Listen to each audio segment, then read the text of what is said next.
අතීතයේ දවසක අපේ ශ්‍රී ලංකා ද්වීපයේ පිහිටි එක්තරා දුෂ්කර ගම්මානයක පියදාස ගමරාල නමින් හැඳින්වුණු අපූරු මනුස්සයෙක් ජීවත් වුණා. ගමරාල කිව්වම මුළු ගමම දන්නේ ඔහුගේ අහිංසකකම ගැන විතරක් නෙවෙයි, ඔහුගේ අහස උසට විහිදුණු කම්මැලිකම ගැනයි. ගමරාලට හිමිව තිබුණේ හරිම නිස්කලංක හේනක්. මේ හේන මැද අහස සිපගන්නට මෙන් අතුපතර විහිදුණු අවුරුදු දහස් ගණනක් පැරණි මහා නුග ගසක් තිබුණා. දහවල් කාලයට සූර්යා ගිනියම් වෙද්දී ගමරාලගේ ලෝකය තිබුණේ මේ නුග ගසී සිසිල් සෙවන යටයි. ඔහු Tamanගේ පරණ තුවාය හතරට නමලා කොට්ටයක් අරගෙන නුග ගසේ මුල්ලස්සේ හාන්සි වෙලා තද නින්දකට වැටෙන එක සිරිතක් කරගෙන හිටියා. එදා දවසත් වෙනද වගේමයි ගමරාලගේ ගෝ ගාන ගෙරවීමේ හඬට ගහේ හිටපු ලේනුන් පවා බය වෙලා සැඟවී සිටියා. ගමරාලා ඒ වෙලාවේ හීනෙන් දැක්කේ Taman මහා රජෙක් වෙලා රන්තටියක කිරිබත් කන හැටියයි. හැබැයි ඒ සුන්දර හීනය වැඩි වෙලාවක් තිබුණේ නැහැ. තමුසෙට අදනම් හෙන හතම ගහන්න ඕනි. මහා අකුණු හඩක් වගේ ඇසුණු ඒ හඬ ගමරාලගේ බිරිඳවන ගමමහගේගේ හඬයි. අය අතේ තිබුණේ ඇගේ පණ වගේ රකින්න බරති මෝල් ගහයි. ගමමහගේ මෝල් ගහ අරන් ගමරාලගේ බඩට ටොක් ගාලා පාරක් ඇන්නා. ගමරාලා ගැස්සී ඇහැරුණා.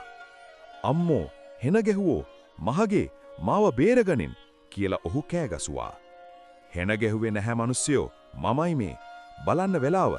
දැන් ඉර මුදුන් වෙලා. තමුසේ මෙතන කුම්භකර්ණයා වගේ නිදි. අන්න අර ගහේ මුදුනේ තියෙන බෑන කොස් ගෙඩිය අද රැයට මම උයන්නම ඕනි. ඒක කඩාගෙන එනවා ඉක්මනට.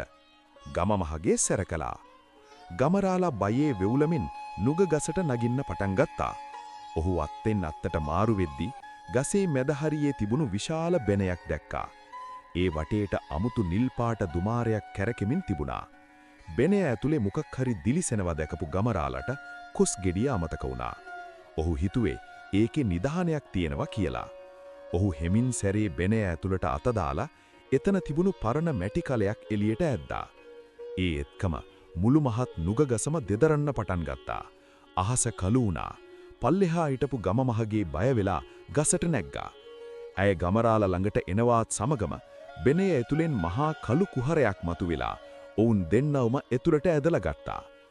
අම්මෝ බේරගනියෝ කියා කෑ ගසුවමින් දෙන්නම අඳුරු අගාධයක් ඇතුලේ කැරකෙමින් පල්ලෙහාට වැටුණා. ඔවුන් වැටුනේ පුදුමාකාර මායාවී ලෝකයකටයි. එහි ගස් රිදී පාටින් බැබළුණා.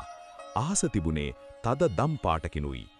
ඔවුන් වැටුනේ ඊටමත් මෘදු හතු යායක් උඩටයි. ඔවුන් වටපිට බලද්දි දැක්කේ මිනිස් මුහුණත් ඇති අඩි 2ක් පමණ උස විශාල කුරුමිනියෝ දහස් ගණනක් ඔවුන්ව වට කරගෙන ඉන්න හැටියයි. කුරුමිනි සෙබළු මේ යෝධයන් දෙන්නව ඔවුන්ගේ රජතුමා ළඟට රැගෙන ගියා. ඒ රජතුමා වාඩි වෙලා හිටියේ විශාල රතු වට්ටක්කා ගෙඩියකින් හදපු මාලිගාවකයි. රජා මෙහෙම කිව්වා: යෝධයනි, අපේ රාජධානීට හැමදාම රැයට හොල්මනක් එනවා. ඒ හොල්මන අපේ මීපෙනි බරණි ඔක්කොම හොරකම් කරනවා. ඔබට පුළුවන් ද ඒ හොල්මන අල්ලන්න? එහෙම කළොත් මම ඔබට මහා වස්තුවක් දෙනවා. ගමරාලට මැණික් සහ වස්තුව ගැන ඇසුණු විට ඔහුගේ කම්මැලිකම කොහෙන් ගියාද නැහැ. අනිවාර්යයෙන්ම රජතුමනි, මම තමයි මනුස්ස ලෝකේ ඉන්න දක්ෂම හොල්මන් දඩයක්කාරයා කියලා ගමරාල මහා පට්ටපල් බොරුවක් එදලා බෑවා. රජතුමා ඔවුන්ට මඟ පෙන්වන්න ටිකිරි කියලා ගෙම්බෙක් වෙව්වා. ටිකිරි ගෙම්බා සමග ඔවුන් විසහතු යාය හරහා ගියා. එහි තිබුණේ දේදුන්නක පාට තියෙන විශාල හතු. වැරදිලා රතු පාට හත්තක් පෑගුණු ගමරාලට නතර කරගන්න බැරි හිනාවක් එන්න ගත්තා. මහගේ ඔයාගේ මූණ වම්බටු ගෙඩියක් වගේ කියලා ගමරාලා හිනා වෙද්දී ගමමහගෙට කේන්ති ගියා. පසුව තැඹිලි පාට හත්තක් පෑගුණු ගමමහගෙට නතර කරගන්න බැරි අඬාවක් ආවා. ටිකිරි ගෙම්බා වතුර පාරක් ගහලා ඔවුන්ව පියවිසිහියට ගත්තා. අන්තිමේදී ඔවුන් හොල්මන ඉන්නවා කියන අඳුරු ලෙන ළඟට පෙමිනියා.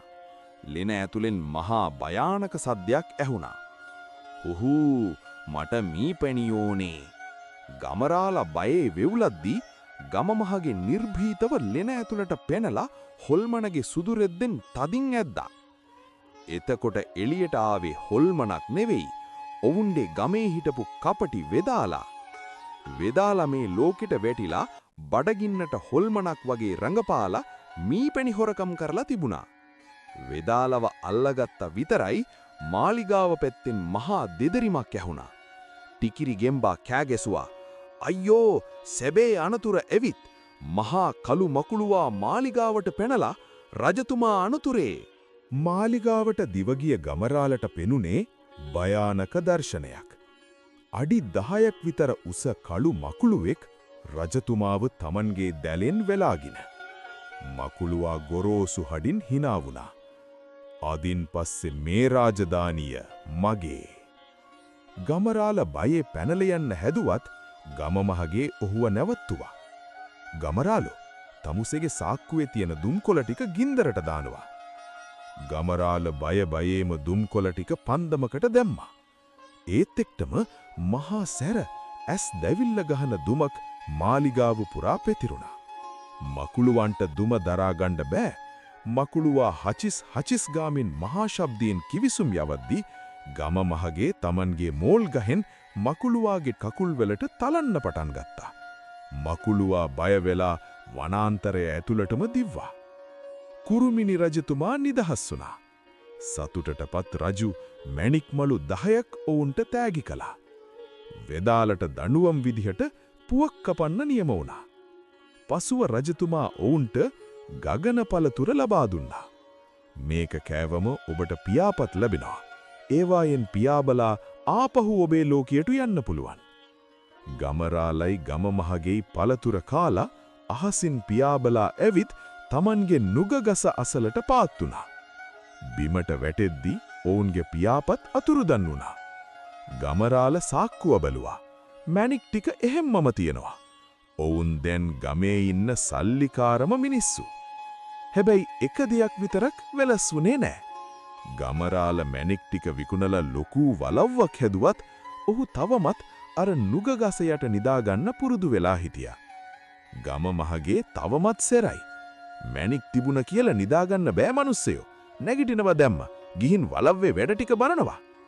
ගමමහගේ එදා වගේම කෑගසනවා. ගමරාල hina වෙලා තමන්ගේ තුවායත් කරේ දාගෙන හේනට යනවා. ඒ අතරේ ගම්මු කියනවා අදටත් රැයට නුගගස ළඟ කන්නැල කළොත් වෙදාලා පුවක් කපන සද්දේ පොළව යටින් නැහෙනවා කියලා. ඔන්න ඔහොමයි ගමරාලයි ගමමහගේ කුරුමිනි රාජධානියට ගිහින් ආවේ. ඕනෑම ප්‍රශ්නයකදී බය නොවි සහයෝගයෙන් කටයුතු කළොත් ඕනෑම කෙනෙක් පරද්දන්න පුරුවන් කියලා මේ කතාව අපට කියා දෙනවා. කතාව ඉවරයි. කතාව ගැන ඔයාලගේ අදහසත් අපිට කියන්න. අපිව සබස්ක්‍රයිබ් කරලා තියාගන්න. කතාව හොඳයි නම් ලයික් කරන්න. මේ වගේ තවත් ලස්සන කතාවකින් ආයෙ හම්බෙමු. සුබ දවසක් ඔයාලට.